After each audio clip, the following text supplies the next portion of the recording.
I don't know how to tell you guys this without me being canceled, but a lot of my toddler parenting techniques were inspired by dog training videos. I know that sounds so bad, but just remember that I had a dog and had to learn how to train a dog many, many years before I ever became a parent. So that was my first attempt at training a living being. Obviously, kids and dogs are not the same.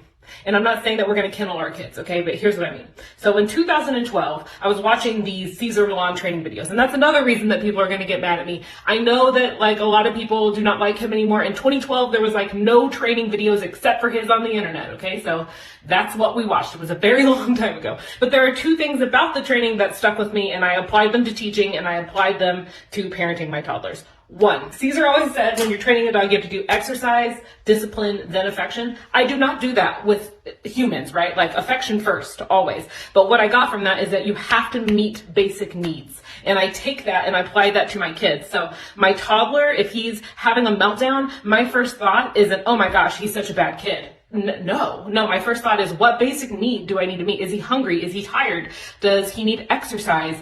Does he need to go potty? And I try to meet those needs. When I'm traveling with my toddler, I am preemptively meeting his basic needs in order to make sure that he is provided for. We're eating every chance we get. We're going potty every chance we get. We're getting sleep every chance we get. I'm letting him run every chance we get because his brain cannot function if his basic needs are not being met.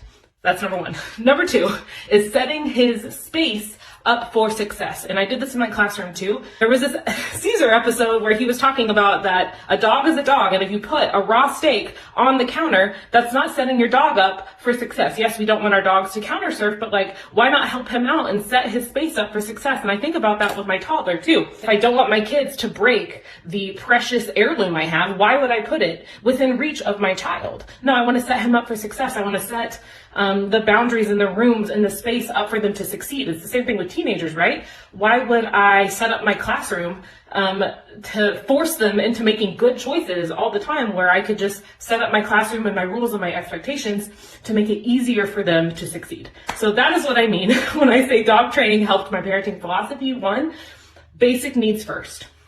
Are we meeting their basic needs? Their brains cannot function if we're not meeting their basic needs.